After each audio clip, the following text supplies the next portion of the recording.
Mon objectif ici, c'est de dynamiser une politique de partenariat d'excellence, que ce soit au niveau du bilingue, du sport, de l'éco-citoyenneté avec le parc naturel marin, et montrer qu'ici, le petit collège de Lourdes, il deviendra grand par ces projets. Vous pouvez nous en dire un peu plus sur ces partenariats, justement?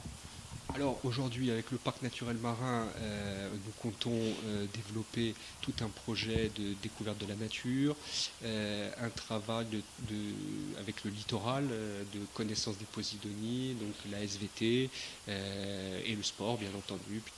Vous avez combien d'élèves aujourd'hui en tout au collège de Lourdes? Aujourd'hui, nous avons 108 élèves. Nous nous avons inscrit 2 hier, donc il n'y a pas péril à la demeure pour le moment. Nous sommes vigilants sur les effectifs, mais de toute façon, les gens comprendront vite que ici, on peut mettre ces élèves en toute sérénité, inscrire ses enfants en toute sérénité et en toute confiance. On sait que bon, pas tout le monde dans le Cap ne scolarise ses enfants au collège de Lourdes. Est-ce que vous, aujourd'hui, voilà, vous envoyez un message à ces parents-là? Est-ce que le but, c'est vraiment de recentrer, de centrer toutes les familles vers le Cap?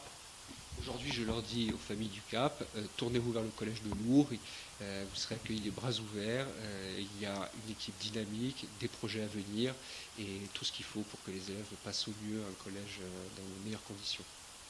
Quel est le but de votre réunion aujourd'hui à Lourdes? À Lourdes, d'abord, c'est ce matin pour participer à la rentrée au niveau du collège, avec la volonté d'être dans un collège du rural, un collège de l'intérieur, pour soutenir l'ensemble de la communauté éducative, les agents techniques aussi, en faveur desquels nous travaillons beaucoup au sein de la CTC, notamment pour améliorer leurs conditions de travail et leur statut.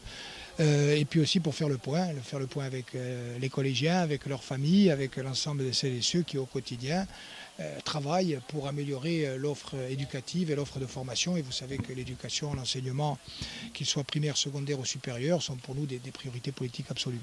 Alors, le collège de Lourdes est en proie à quelques difficultés.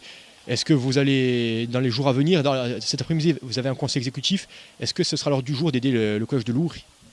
Oui, la volonté, c'est d'aider autant que possible l'ensemble des établissements qui rencontrent des difficultés. Ça se fait à travers le dialogue de gestion avec les responsables, qu'ils soient principaux pour les collèges ou proviseurs pour les lycées. Ça se fait dans le dialogue souvent positif avec l'État et notamment sur place avec le recteur de l'Académie de Corse.